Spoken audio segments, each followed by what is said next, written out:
Hello everyone, welcome to Gyanalaya. तो आइए आज अपने इस डिस्कशन को हम कंटिन्यू करते हैं। जैसा कि मैंने आपको पिछली बार भी प्रॉमिस किया था कि हम बात करेंगे इंग्लिश लैंग्वेज के बारे में। हम कोशिश करेंगे कि जो नेक्स्ट नोटिफिकेशन निकलने वाली है EMRS की, उससे रिलेटेड जो लैंग्वेज पेपर है उसे जितना हो सके हम स्ट्रॉन्ग कर ले, उससे जितना हो सके हम कमांड पा लें। तो आइए इसी कोशिश को अपनी माफ कीजिएगा जारी रखते हैं और अपनी इसी कोशिश को जारी रखते हुए जो कि ये जानते हैं कि टाइप्स ऑफ वर्ब क्या होते हैं। हमने ऑलरेडी अपने पिछले वीडियो में देखिए वर्ब के बारे में बात किया है। मैंने आपको समझाया था वर्ब किस आप वर्ब से जो कि कैटेगराइज कर सकते हैं कि वो वर्ब है या नहीं है, आपको हमारे प्लेलिस्ट में मिल जाएगा। साथ ही साथ मैंने एग्जाम्पल्स देख के भी सेंटेंसेस में आपको एक्सप्लेन करने की कोशिश की थी कि वर्ब क्या है। आइए आज अपने इस वीडियो में ज्ञानालय के माध्यम से हम जानते हैं कि टाइप्स ऑफ वर्ब्स क्या होते हैं, कितने तरह के वो वर्ब होते हैं और हम उन्हें कैसे पहचान सकते हैं, हम उन्हें कैसे क्लासिफाई कर सकते हैं। तो आइए अपना वीडियो शुरू करते हैं। उम्मीद करूंगी आप सब मेरे साथ अंत तक जुड़े रहेंगे। देखिए, सबसे पहले तो मैं बता दूं कि वर्ब को आप दो में क्लासिफाई कर सकते हो। एक आपका मेन वर्ब हो जाता है, इसे लोग लेक्सिकल वर्ब भी कहते हैं, मेन वर्ब है, और साथ ही साथ ऑक्सिलरी वर्ब है ना। तो ये जो मेन वर्ब है, ये आप इसे ऐसे समझ सकते हो कि ये जो कि है एक्शन दर्शाता है, यानी कार्य को दर्शा रहा है। आप कहोगे स्टेट या इवेंट दर्शा रहा है, यानी क्या प्रक्रिया चल रही है, क्या अवस्था है ना, ये उसे दर्शाता है, इसीलिए ये मेन वर्ब होता है। और जब हम बात करते हैं ऑक्सिलरी वर्ब की, देखिए तो ये ऑक्सिलरी वर्ब जो कि है हेल्पिंग है, आप देख सकते हैं, जिसे हम सहायक क्रिया भी कहते हैं, है ना। तो ये जो कि है ऑक्सिलरी वर्ब हेल्पिंग है, जो कि सहायक क्रिया, ये बस हेल्प करती है एक सेंटेंस को फ्रेम करने में, है ना। जैसे आप देखो, मैंने एग्जांपल के तौर पे भी यहाँ लिखा है, इज है, आर है, वर है, जो दो सेंटेंस को कनेक्ट करती है। आई एम अ टीचर, है ना, यहाँ पे कुछ एक्शन नहीं हो रहा है, मैं टीचर हूँ ये बता रहा है, लेकिन ये जो इज है, आर है, वॉज है, वर है, ये सब क्या है, ये सब जो कि है सेंटेंस को, ये सब सहायक क्रिया है जो कि एक सेंटेंस को पूरी तरह से फ्रेम करने में हेल्प करते हैं। तो इन्हीं हेल्पिंग जो नेचर के वर्ब्स होते हैं उन्हें जो कि हम ऑक्सिलरी वर्ब्स कहते हैं।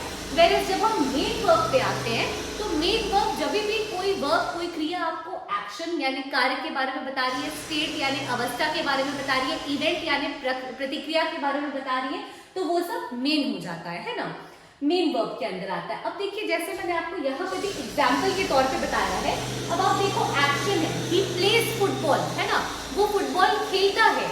यहाँ पे क्या हो रहा है, यहाँ पे एक्शन हो रहा है, खेलना क्या है, एक एक्टिविटी है, एक्शन हो रहा है। तो प्लेज यहाँ क्या बता रहा है, एक्शन बता रहा है। जब हम कह रहे हैं इट रेन्ड यानी यहाँ इवेंट क्या है भाई, क्या हो रहा है, तो भाई बारिश हुई, it rained yesterday, it rained last night, है ना। तो क्या इवेंट है यहाँ पे, लास्ट नाइट, पिछले रात रुकी है या कल रात को बारिश हुई, तो ये इवेंट है यहाँ पे रेन, है ना। तो ये भी जो कि आपका मेन वर्ब के अंदर आ जाएगा। अब हम देखते हैं स्टेट यानी अवस्था। अब आप देखो, शी इज इल यानी वो भी किस अवस्था में, तो वो बीमार है, शी इज इल, वो उसके स्टेट को बता रहा है, ठीक है। तो देखिए, एक्शन हो गया, इवेंट हो गया, स्टेट हो गया। जब भी एक्शन, इवेंट या स्टेट कोई क्रिया इन तीनों में से कुछ भी बताए, तो वो जो कि है मेन आ जाता है मेन वर्ब के अंदर, और अगर कोई सहायक क्रिया है तो वो आ जाता है ऑक्सिलरी वर्ब के अंदर, ठीक है। मैंने यहाँ पे लिखा भी है, दोनों के एग्जांपल्स मैंने बताए हैं। अब देखिए, पहले बात करते हैं ऑक्सिलरी के बारे में। तो देखिए, ऑक्सिलरी को आप बांट सकते हो, बेसिकली यहाँ पे दो है ऑक्सिलरी के अंदर, एक है प्राइमरी और एक है मॉडल, और इन दोनों को मिला के टोटल जो की है 14 और 10 यानी 24 ऑक्सिलरी वर्ब्स होते हैं हमारे पास, ठीक है। लेकिन ये जो सेमी मॉडल मैंने लिखा है, ये सेमी मॉडल जो की है, ये 3 और है, need, dare and use to, जो कि बाद में ऐड हुए हैं। तो मेन जो है वो ऑक्सिलरी के अंदर प्राइमरी और मॉडल ही है, जो कि 24 है, और यहाँ पे मैंने उनका एग्जाम्पल्स भी आपको नाम लिख दिया है। एम है, इज है, आर है, वॉज है, वर है, डू है, डज है, have, has, had, did, been, be, being, ये सब क्या हो गया, ये सब आपके प्राइमरी ऑक्सिलरी वर्ब्स हो गए, है ना। और वहीं जब हम मॉडल की बात करते हैं, shall, should, will, would, must, might, may, ought to, could, can, ये सब जो कि क्या हो जाता है, ये सब मॉडल हो जाता है, मॉडल ऑक्सिलरी वर्ब्स हो जाते हैं, है ना। तो बेसिकली अगर कोई पूछता है कि ऑक्सिलरी वर्ब्स यानी सहायक क्रिया कितने प्रकार के हैं, तो सहायक क्रिया 14 यानी प्राइमरी और 10 यानी मॉडल 24 प्रकार के ही थे। लेकिन लास्ट में यानी आप कह सकते हो बाद में और 3 ऐड हुए हैं सेमी मॉडल के रूप में, वो है नीड, डेयर और यूज टू, और इन्हें हम लोग के सेमी मॉडल कहते हैं। सबसे ज्यादा जो क्वेश्चन है देखिए वो आपके प्राइमरी यानी ये जो 14 आप कह सकते हो फॉर्म्स है प्राइमरी के, इसी पे बेस्ड होते हैं और आपको यही आइडेंटिफाई करना होता है सेंटेंसेस में देखने के लिए कि क्या वो ऑक्सिलरी यानी हेल्पिंग यानी सहायक क्रिया है या नहीं है।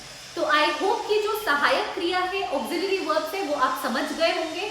इसमें जो कि है आपको जो स्पेसिफिक वर्ड्स का ध्यान रखना है वो मैंने यहाँ लिख दिया है। सेमी मॉडल के फॉर्म में 3 कौन ऐड हुए हैं बाद में वो भी मैंने बता दिया है, ठीक है। ऑक्सिलरी वर्ब्स कंपैरेटिवली इजी है पहचानना समझना, क्योंकि ये तो सहायक क्रिया का काम कर रही है, सेंटेंस को फ्रेम करने में हेल्प कर रही है ना।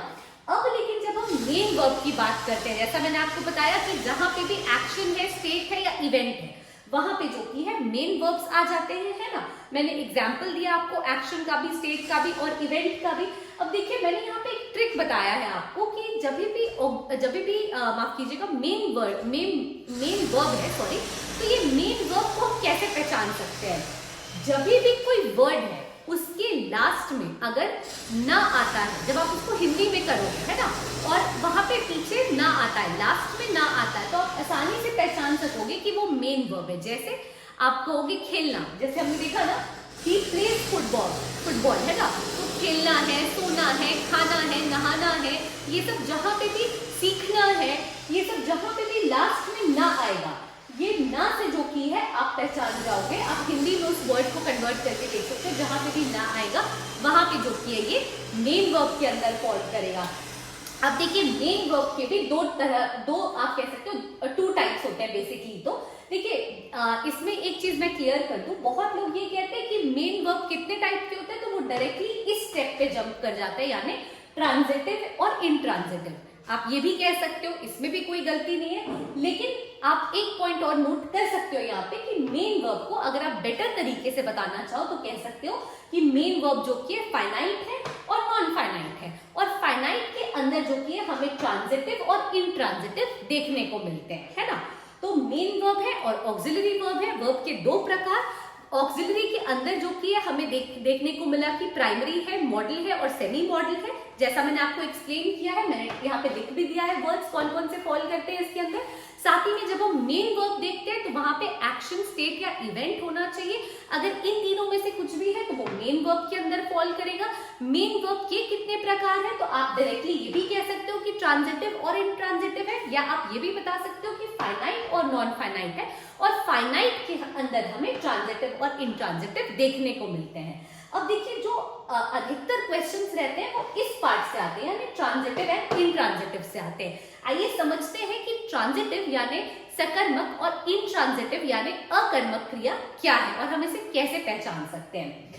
देखिए सकर्मक क्रिया आप नाम से समझ रहे होंगे। देखिए जब हम सेंटेंस देखते हैं, है ना, मैं इस पे भी अलग से सेपरेट एक वीडियो बनाऊंगी, लेकिन अभी आपको समझाने के पर्पज से मैं बता रही हूँ कि जब हम सेंटेंस देखते हैं तो हम देखते हैं ना कि सेंटेंस में क्या है भाई, सेंटेंस में हमें सब्जेक्ट देखने को मिलता है। देखिए मैंने लिखा है सब्जेक्ट है, वर्ब है और ऑब्जेक्ट है। तो जहां पर भी सब्जेक्ट के बाद वर्ब है, वर्ब के बाद ऑब्जेक्ट है, यानी फोकस आपको इस पे करना है कि अगर कोई सेंटेंस है उस सेंटेंस में वर्ब के बाद ऑब्जेक्ट है तो वो जो कि आपका फॉल कर जाता है सकर्मक क्रिया यानी ट्रांजिटिव वर्ब के अंदर, है ना। ट्रांजिटिव मेन वर्ब वो बन जाएगा, ठीक है। अब ये आप कैसे समझ सकते हो कि भाई आप बोलोगे कि मैम ये तो बड़ा डिफिकल्ट आप बता रहे हो कि वर्ब है और वर्ब के बाद ऑब्जेक्ट है। ये तो हम जानते हैं ना कि सेंटेंस में क्या होता है, सब्जेक्ट होता है, वर्ब होता है, ऑब्जेक्ट होता है। मैं क्या कह रही हूँ आपको, मैं सिर्फ ये याद रखने को कह रही हूँ कि वहां पे वर्ब है और वर्ब के बाद ऑब्जेक्ट है या नहीं है। अगर वर्ब है सेंटेंस में और वर्ब के बाद ऑब्जेक्ट है तो अनडाउटेबली वो जो की है आपके ट्रांजिटिव मेन वर्ब के अंदर फॉल कर जाएगा। लेकिन अगर सेंटेंस है और सेंटेंस में वर्ब के बाद ऑब्जेक्ट नहीं है, ध्यान दीजिएगा, वर्ब है और वर्ब के बाद ऑब्जेक्ट है, वो आपका सकर्मक क्रिया हो गया, ट्रांजिटिव हो गया, ट्रांजिटिव मेन वर्ब। लेकिन अगर वर्ब है और वर्ब के बाद ऑब्जेक्ट नहीं है तो वो क्या हो जाएगा, वो आपका अकर्मक क्रिया हो जाएगा, यानी वो आपका हो जाएगा इंट्रांजिटिव, है ना, इंट्रांजिटिव मेन वर्ब। तब आप बोलोगे मैम इसे एग्जाम्पल से आप बताओ। अब जैसे मैं बोलूं अगर कि आराध्या है ना, Aaradhya is going to Noida, Aaradhya is going to Noida, Aaradhya Noida जा रही है, ठीक है। तो यहाँ पे क्या हो गया, गोइंग हो गया आपका, ये आप देख सकते हो गोइंग है आपका, यहाँ पे नोएडा है आपका ऑब्जेक्ट, सॉरी गोइंग आपका यहाँ पे हो गया ये आपका वर्ब है यहाँ पे, है ना। आराध्या क्या है, आराध्या सब्जेक्ट है यहाँ पे। गोइंग हो गया आपका वर्ब, और गोइंग के बाद जो कि है नोएडा है, और नोएडा आपका ऑब्जेक्ट हो गया, यानी वर्ब के बाद हमें ऑब्जेक्ट देखने को मिला। जैसे ही वर्ब के बाद हमें ऑब्जेक्ट देखने को मिलेगा, ये जो कि आपका ट्रांजिटिव यानी सकर्मक क्रिया हो जाएगा, जो कि मेन वर्ब के अंदर फॉल करता है। और वहीं अगर वर्ब के बाद हमें देखने को न मिले ऑब्जेक्ट, यानी अगर हम कह रहे सिंपल तरीके से आप समझो, अगर हम कह रहे शी प्लेज, ठीक है, शी प्लेज वर्ब है, वर्ब के बाद ऑब्जेक्ट नहीं है ना। ही रन्स है, यहाँ पे वर्ब है लेकिन वर्ब के बाद ऑब्जेक्ट नहीं है, ये सब क्या हो जाएगा, ये सब जो कि अकर्मक क्रिया है। अकर्मक क्रिया यानी इनट्रांजिटिव है, इनट्रांजिटिव में वर्ब के अंदर ये फॉल कर गया। देखिए यहाँ पे भी मैंने आपको समझाने के लिए एक और एग्जांपल लिख रखा है कि राधा इज गोइंग, ठीक है, सेम चीज को मैंने लिखा है, Aaradhya is going to Noida.